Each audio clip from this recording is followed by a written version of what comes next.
ঠাকুর দেখতে দাঁড়িয়ে পড়েছে, যাচ্ছে না। চল শোনা, আমাদের এখানে যেহেতু পালপাড়া আছে না, তো আমরা প্রতিদিনই ঠাকুর দেখতেই পাই। মানে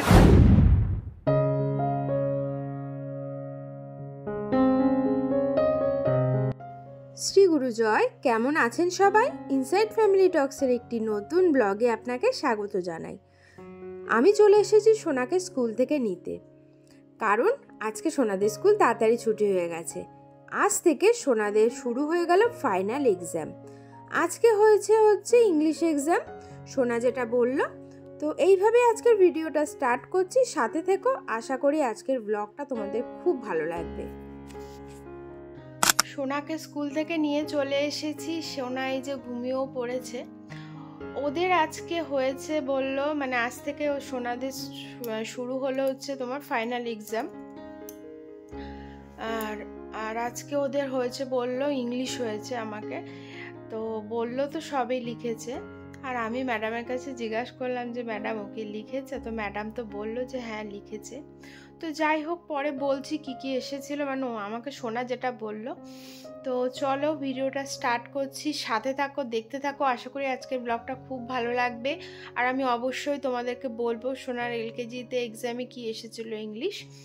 সোনা তো এখন ঘুমিয়ে পড়েছে, আর আজকে এখন থেকে ব্লগটা স্টার্ট করছি তার কারণ দার্জিলিংয়ের পার্ট 3 ব্লগটা একটু আগে মানে কমপ্লিট করে আপলোড করে সব কিছু করলাম আর কি।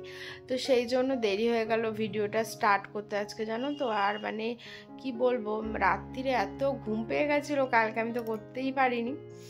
তো যাই হোক, তোমরা যদি এখনো পার্ট 1, 2, 3 দার্জিলিংয়ে না দেখে থাকো, প্লিজ দেখে নাও।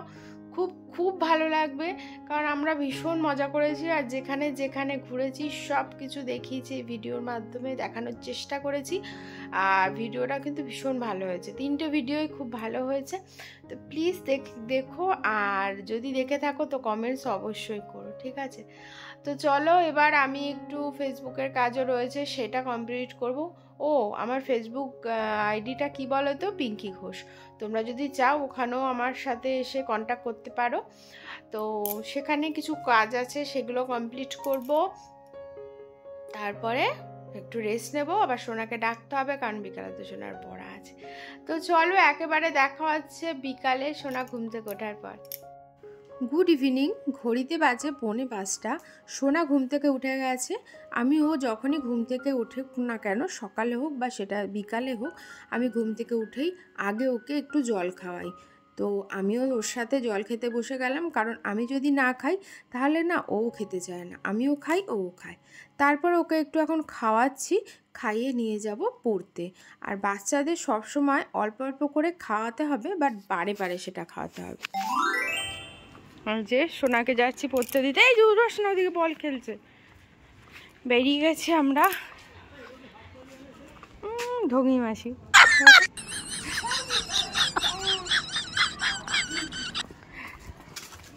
হ্যাঁ ঠিক আছে, নতুন জুতো।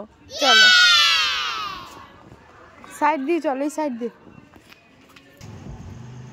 ও ঠাকুর দেখতে দাঁড়িয়ে পড়েছে, যাচ্ছে না। চল শোনা, ঠাকুরটা দেখো কি ভালো লাগছে, খুব সুন্দর, খুব সুন্দর। এখনো কালার করবে, বাকি রে সোনা, এখনো কালার হবে, এখনো কালার হবে আরো, এইগুলো সব কালার হবে আরো। দেখো কি ভাল লাগছে, আর কি ভয় ভয়, মানে ভয়ঙ্কর লাগছে। হ্যাঁ, একটু নমস্কার করে দাও। চলো নম করে চলে এসো, নম করে চলে। হ্যাঁ চলো, পড়া আছে তো। ভয়ঙ্কর বলছো না? আমাদের এখানে যেহেতু পালপাড়া আছে না, তো আমরা প্রতিদিনই ঠাকুর দেখতেই পাই। মানে কত রকমের যে ঠাকুর তৈরি করে, বলছো না? অনেক খেলবো, অনেক রকমের ঠাকুর হয়। বল, আমরা অনেক ঠাকুর, কালিমা, গুরুদেব, অনেক, মানে পুরো সব পুজোর সব রকম ঠাকুর তৈরি হয়, আর আমরা সব ঠাকুরই দেখতে পারি। এই ঠাকুরটাও খুব ভালো লাগছে, মা কালীকে, খুব সুন্দর। আর যখন পুরো রেডি হয়ে যাবে না, যদি দাঁড়াও, যদি সম্ভব হয় তোমাদেরকে দেখাবো। অনেক সুন্দর সুন্দর ঠাকুর তৈরি হয় আমাদের এখানে। তো যাই, বল। আমার মাইতে গুরুদেব, সোনাকে দিয়ে বাড়ি চলে এসেছি, এসে এখন একটু চা খাবো। আর আজকে একটু দেরিও হয়ে গেল, কারণ মানে সোনাকে দিয়ে তারপরে দোকানে গেছিলাম, দোকান থেকে কিছু জিনিস নিলাম, নিয়ে তারপরে আসলাম, একটু বিউলির ডাল নিলাম। মানে বছর হয়ে গেছে বিউলির ডাল একটু খাই না। এবার আমার বাপের বাড়ি ওখানে আমার আন্টি আছে, এবার ওই আন্টি প্রতি বৃহস্পতিবার বিউলির ডাল আর আলু পোস্ত করে প্রায় দিনই, মানে আঙ্কেল যখন বেঁচে ছিল তখনও, তারপরেও করতো। তা আমি যেহেতু বিউলির ডালটা খুব ভালো খেতাম, তো আন্টি আমাকে করে করে দিত। এবার কি হয়েছে, বহুদিন ধরে কি জানি হঠাৎ ইচ্ছা করছে একটু বিউলির ডাল খাবো, তো ওই জন্য নিয়ে আসলাম বিউলির ডালটা। আর আসার পথে একটা জিনিস দেখলাম, তো সেটাই তোমাদের সাথে এখন একটু শেয়ার করব। ওনাকে দিয়ে যখন ফিরছিলাম, রাস্তা পার হচ্ছিলাম, এবার পার হব তার আগেই মানে দাঁড়িয়ে রয়েছি, দেখি একটা গাড়ি এসে, আসলে গাড়িওয়ালার কোনো দোষ নেই, আর কুকুরটাও বুঝতে পারেনি, হট করে এসে কুকুরটার গায়ে মানে একটু জাস্ট রানিংয়ে একটু জাস্ট টাচ লেগে গেছে, মানে আর কুকুরটাও চিৎকার করে উঠেছে। তারপরে তো মানে গাড়িওয়ালাও শার্ট করে গাড়ি দাঁড় করিয়ে দিয়েছে।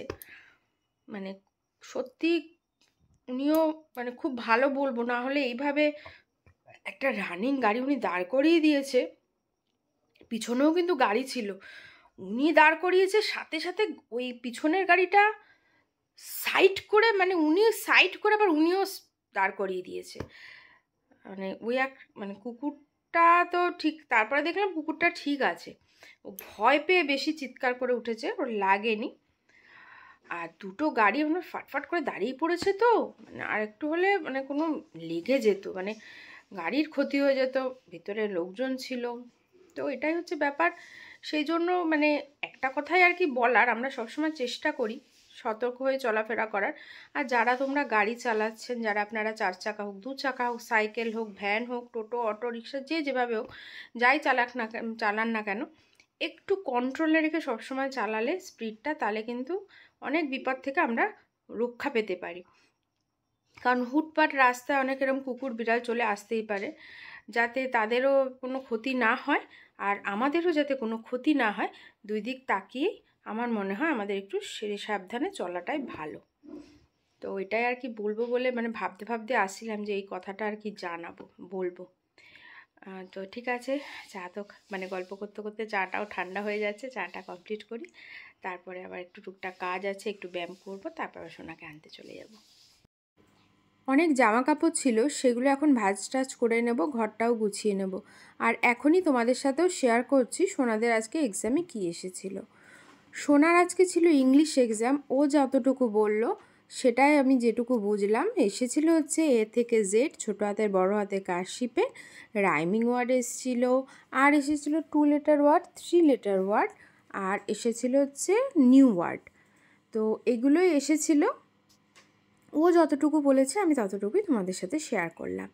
আর একটা কথা আমি জানতে পারলাম, সেটা হচ্ছে আগে যখন আমি সোনাকে স্কুল ভর্তি করেছিলাম, তখন কিন্তু অক্সিলিয়ামে ইন্টারভিউতে কোনো রিটেন নিত না, যা নিয়েছিল ওরাল নিয়েছিল আমাদের ইন্টারভিউতে।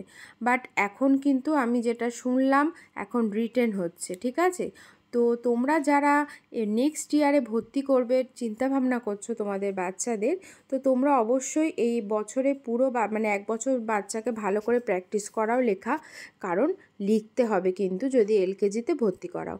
নার্সারিতে হয়তো লিখতে দেবে না, কারণ নার্সারিতে লিখতে দেয়নি নাকি ইন্টারভিউতে আমি শুনেছি, বাট এলকেজিতে কিন্তু লিখতে দিচ্ছে। তো এটাই তোমাদের সাথে শেয়ার করার ছিল। আর ভিডিওটাও তাহলে এখানে শেষ করছি, এখন রাত্রির হয়ে গেছে, সোনাকে খাওয়াতে বসে গেছি, ওকে খাওয়াবো, আমরা খাবো, দেন শুয়ে পড়বো। কেমন লাগলো ভিডিওটা অবশ্যই কমেন্টসে জানিও, যদি একটু ভালো লাগে তো প্লিজ লাইক করো, আর নতুন এসে থাকলে আমার চ্যানেলে একটা সাবস্ক্রাইব করে দিও। সবাই ভালো থেকো, সুস্থ থেকো, দেখা হচ্ছে কালকের একটি নতুন ভিডিওতে, সেখানেও আমি নিশ্চয়ই তোমাদের সাথে কিছু না কিছু ইনফরমেশান শেয়ার করব। তো চলো, টাটা, গুড নাইট।